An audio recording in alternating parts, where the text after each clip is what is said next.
السلام علیکم ورحمۃ اللہ وبرکاتہ۔ سامعین حضرات، فتنہ وہابیہ عوام میں بہت سے غلط مسئلے بیان کرتا ہے، اور کبھی کبھی تو فرض و واجبات کو بھی یہ فتنے باز لوگ نہیں چھوڑتے۔ اسی طریقے سے ایک مسئلہ انہوں نے اور ایجاد کرا ہے، وہ یہ ہے کہ ان کے یہاں قربانی کرنا واجب نہیں ہے۔ جی، جس کو آپ نے زندگی بھر کیا، آپ نے اپنے جو سلف صالحین تھے انہیں دیکھا، ان کے حکم کو جانا، آپ نے ہر جگہ یہ سنا، لیکن وہابی اہل حدیث نام نہاد جو لوگ ہیں ان کے یہاں قربانی واجب ہی نہیں ہے۔ اب اس بات کی دلائل کے لیے میں آپ کے سامنے کچھ بتاتا ہوں کہ قرآن پاک میں بھی آیت مبارکہ موجود ہیں، جیسے اپنے رب کے لیے نماز پڑھیے اور قربانی کیجیے، جس سے واجب ثابت ہوتا ہے۔ اس کے بعد آپ فرمائیے، بے شک میری نماز اور میری قربانیاں، میرا جینا، میرا مرنا سب اللہ تعالیٰ کے لیے ہے، جو رب ہے سارے جہانوں کا۔ ایسے ہی اور بھی احادیث مبارکہ بھی ہیں جس سے کہ قربانی کا وجوب ثابت ہوتا ہے، جو کہ ہم آگے ڈسکس کریں گے۔ پہلے یہ دیکھ لیتے ہیں کہ انہوں نے اپنی کتاب قربانی کے احکام صفحہ نمبر 33، جو کہ مختار احمد سلفی اہل حدیث وہابی نے لکھی، وہ کیا کہتا ہے کہ اکثر علماء کے نزدیک قربانی سنت مؤکدہ ہے۔ سنت مؤکدہ کہہ رہا ہے، واجب نہیں کہہ رہا۔ واجب اور سنت مؤکدہ میں فرق ہے، یہاں وہ صرف سنتیں کہہ رہے ہیں، واجب کو منع کر رہے ہیں۔ اسی کے طریقے سے آپ آگے دیکھیں تو قربانی کے احکام جو انہوں نے کتاب لکھی، اس کے صفحہ نمبر 44 پہ کیا لکھتا ہے کہ قربانی کے وجوب اور استحباب کے بارے میں علماء کے یہاں اختلاف پایا جاتا ہے۔ اکثر فقہا، محدثین اور علماء کرام استحباب کے قائل ہیں، یعنی کہ مستحب کے قائل ہیں۔ لیجئے، سنت کی کیٹیگری سے بھی اس نے قربانی کو نکال دیا، معاذ اللہ۔ اسی طریقے سے اس نے صفحہ نمبر 48 پہ اسی کتاب کے لکھا کہ قربانی سنت ہے، واجب نہیں ہے۔ انہوں نے کیا کہا؟ قربانی سنت ہے، واجب نہیں ہے۔ یہی اکثر اہل علم کا قول ہے، البتہ احناف نے جمہور علماء کی مخالفت کرتے ہوئے قربانی کو واجب قرار دیا ہے۔ اب ہم اہل حدیث وہابی سلفی غیر مقلدین اس جہنمی فرقے سے چیلنج کرتے ہیں کہ آپ آئیے اسٹیج پہ بیٹھیے، ہم آپ کے سامنے قربانی واجب ہونا ثابت کرتے ہیں اور آپ اس کو مستحب ہونا ثابت کریے۔ آپ نے یہ بولا ہے کہ قربانی مستحب ہے، یعنی کہ واجب نہیں ہے، تو آپ جب دلیل دیں گے وہ اس کی دیں گے کہ واجب نہیں ہے، اور ہم جب دلیل دیں گے وہ اس کی دیں گے کہ واجب ہے۔ اسی کے ساتھ ساتھ آپ آگے بھی دیکھیے کہ انہوں نے بہت سے فتنے کھڑے کیے، ایسے ہی نہیں بہت سے فتنے انہوں نے کھڑے کیے، ان کے ہاں قربانی واجب نہیں ہے۔ اب یہ آپ ان میں سے کتنوں کو بولتے ہوئے پائیں گے کہ نہیں ہمارے یہاں قربانی واجب ہے؟ تو ان کا نہ کوئی امام ہے، نہ ان کی کوئی کتاب ہے۔ جو ان کی اصل کتاب ہے وہ یہی آٹے میں نمک کے برابر جو کتابیں ملتی ہیں، ان کے آٹے میں نمک کی طرح اسی کے اندر یہ چیزیں موجود ہیں۔ ان کے اماموں میں ابن تیمیہ، ابن قیم، ابن جوزی، قاضی شوکانی، عبداللہ روپڑی، امرتسری، وحید الزما، یا پھر ناصر الدین البانی، صرف ایسے ہی فتنے باز لوگ جو ہیں وہ ان کے امام ہوں گے، ان کے محدثین ہوں گے، اور یہی ان کے لیے دلیل ہوں گی۔ اگر آپ رسول علیہ الصلوۃ والسلام کی احادیث مبارکہ سامنے رکھ دیں گے، یہ نہیں مانیں گے۔ آپ اللہ تبارک و تعالیٰ کا قرآن سامنے رکھ دیں گے، یہ نہیں مانیں گے۔ آپ امام اعظم ابو حنیفہ کی کوئی دلیل لے آئیں، اسے یہ نہیں مانیں گے۔ احادیث مبارکہ کو یہ ماننے سے منع کر دیں گے، صحابہ کے عمل کو یہ ماننے سے منع کر دیں گے۔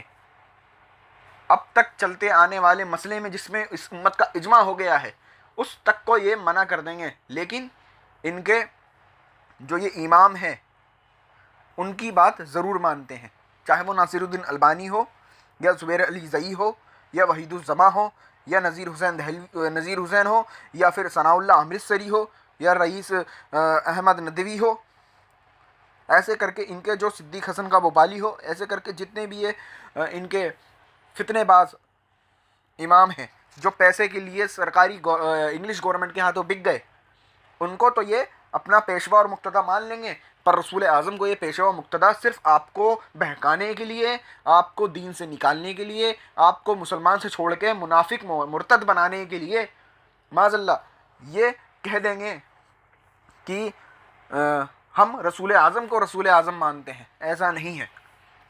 ورنہ آپ ان کے سامنے جو ہم حدیث دیتے ہیں وہ سامنے رکھ کے بتائیے کہ یہ مانتے ہیں یا نہیں کہ حضور نبی کریم صلی اللہ علیہ وسلم نے فرمایا. کیا فرمایا؟ بخاری مسلم میں یہ حدیث شریف موجود ہے کہ جو عید کی نماز پڑھنے سے پہلے ذبح کر دے وہ اس کے بدلے دوسری قربانی دے، اور جس نے پہلے ذبح نہ کیا ہو اسے چاہیے کہ ذبح کرے. یعنی کہ اگر کسی نے عید کی نماز سے پہلے ذبح کر دیا تو اسے دوبارہ کرنی ہے. اگر یہ واجب نہیں ہے، مستحب ہے، تو رب تعالیٰ کے اس پیارے رسول نے کیسے حکم دیا؟ اس سے حضور علیہ الصلوۃ والسلام کے فرمان سے ثابت ہوتا ہے کہ قربانی واجب ہے. حضور علیہ الصلوۃ والسلام کی دوسری حدیث شریف جو کہ نسائی میں، ابو داؤد میں، ترمذی میں، تینوں جگہ موجود ہے کہ حضور علیہ الصلوۃ والسلام نے ارشاد فرمایا ہے کہ 4 قسم کے جانور قربانی میں جائز نہیں ہیں. کانا، جس کا کانا پن ظاہر ہو، بیمار، جس کی بیماری ظاہر ہو، لنگڑا، جس کا لنگڑا پن ظاہر ہو، اور بہت زیادہ دبلا پتلا، جس کے گودا نہ ہو. اگر حضور علیہ الصلوۃ والسلام کا یہ فرمانا آپ کے سمجھ میں آیا تو آپ ضرور سمجھ جائیں گے کہ اس کے اندر قربانی واجب ہے. تبھی حضور علیہ الصلوۃ والسلام نے ان کو ایکسکلوڈ کرنے کا، یعنی کہ قربانی کے جانور میں انہیں نہ لینے کا، ان 4 جانوروں کو کیوں منع فرما دیا ہے؟ اگر یہ مستحب ہوتی تو کسی بھی جانور کی قربانی کرنا جائز ہوتی.